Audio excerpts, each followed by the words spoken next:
Assalamualaikum warahmatullahi wabarakatuh. Perkenalkan saya Safira Mufi Putri, mahasiswa Analistik Ismail Jaya Padang dengan NIM 2012111691. Di sini saya akan melakukan presentasi yang telah saya buat atau PPT yang telah saya buat dengan judul Anatomi Sistem Kardiovaskular. Anatomi Sistem Kardiovaskular Anterium.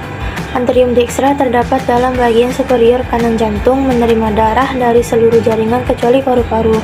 Selanjutnya jantung vertikal dextra terletak di bagian inferior kanan pada aspek jantung. Darah meninggalkan vertikal dextra melalui tubulus pulmonar dan mengalir melewati jarak pendek ke paru-paru. Selanjutnya yaitu atrium sinistra terletak di bagian superior kiri jantung, berukuran lebih kecil dari anterium dextra, tetapi dindingnya lebih tebal, mampu menampung 4 vena pulmonalis yang mengalami darah yang kaya oksigen dan paru-paru.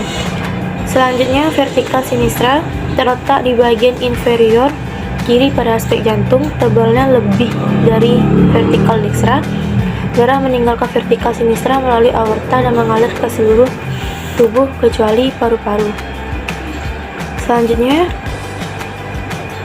fisiologi sistem kardiovaskular. Yang pertama yaitu pembuluh nadi atau arteri. Pembuluh nadi atau arteri adalah pembuluh darah yang berotot yang mampu membawa darah dari jantung, berfungsi bertolak belakang dengan pembuluh balik yang membawa darah menuju jantung. Selanjutnya adalah pembuluh nadi. Tekanan darah ini dapat diukur dengan sentimeter atau sigmomanometer. Anatomi lapisan terluar disebut tunika adventitia yang tersusun dari jaringan penyambung. Darah mengalir dari pada lumen. Jenis pembuluh ini terdapat beberapa jenis pembuluh nadi pada tubuh arteri pulmonaris. Pembuluh ini membawa darah yang telah dioksigenasi dan baru saja dialirkan ke paru-paru. Yang selanjutnya adalah arterior. Arterior adalah pembuluh darah terkecil yang berhubungan dengan pembuluh darah kapiler. Pembuluh darah kapiler ini bukan pembuluh darah sesungguhnya. Di sini adalah pembuluh yang menghubungkan cabang-cabang pembuluh nadi dan cabang-cabang pembuluh balik yang terkecil dengan sel-sel tubuh. Selanjutnya, pembuluh balik atau vena. Pembuluh balik atau vena adalah pembuluh yang membawa darah menuju jantung. Darahnya banyak mengandung karbon dioksida dan pada umumnya terletak pada tubuh dan denyut tanpa kebiru-biruan. Tipis dan tidak elastis. Jika diraba, denyut jantungnya tidak terasa. Pembuluh vena mempunyai katup sepanjang pembuluhnya. Katup ini berfungsi agar darah tetap mengalir satu arah. Valvula seminularis, pembuluh balik yang masuk ke jantung sebagai berikut. Yang satu adalah vena cava. Vena cava bercabang-cabang menjadi pembuluh yang lebih kecil yaitu vena cava, yaitu cava superior dan cava inferior. Vena cava superior adalah vena ini membawa darah mengandung CO2 dari bagian atas tubuh atau kepala, leher, keramik kanan jantung.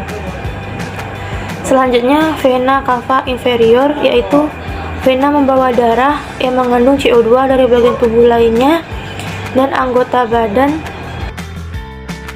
di kanan jantung. Selanjutnya itu jantung.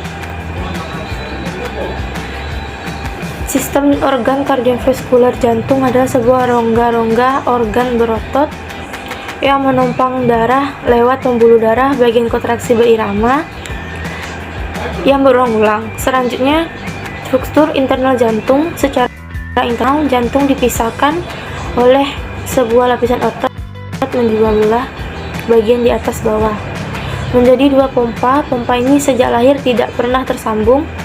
Belahan ini terdiri dari 2 rongga, yaitu dipisahkan oleh dinding jantung. Maka dapat disimpulkan bahwa jantung terdiri dari 4 rongga: serabi kanan, serabi kiri, bilik kiri, dan bilik kanan. Selanjutnya, cara kerja jantung. Cara kerja jantung saat berdenyut seperti ruang jantung menggendur dan terisi darah atau disebut diastol. Selanjutnya, berpah darah keluar dari ruang jantung. Kedua serambi mengendur dan berkontraksi secara bersamaan, dan kedua bilik juga mengendur dan berkontraksi secara bersamaan. Selanjutnya, fungsi anterium dan vertikal pada jantung. Yang pertama, anterium dekstra berfungsi untuk menerima darah dari seluruh tubuh dan kava karbon dioksida. Yang selanjutnya adalah anterium sinistra berfungsi untuk menerima darah dari paru-paru dan kayak selanjutnya vertikal dekstra berfungsi untuk memompa darah ke paru-paru dan banyak mengandung karbon dioksida.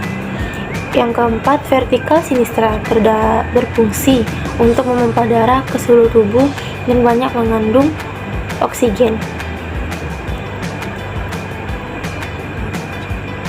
Baiklah, sekian presentasi dari saya. Bila ada salah, mohon maafkan. Wabillahi taufiq.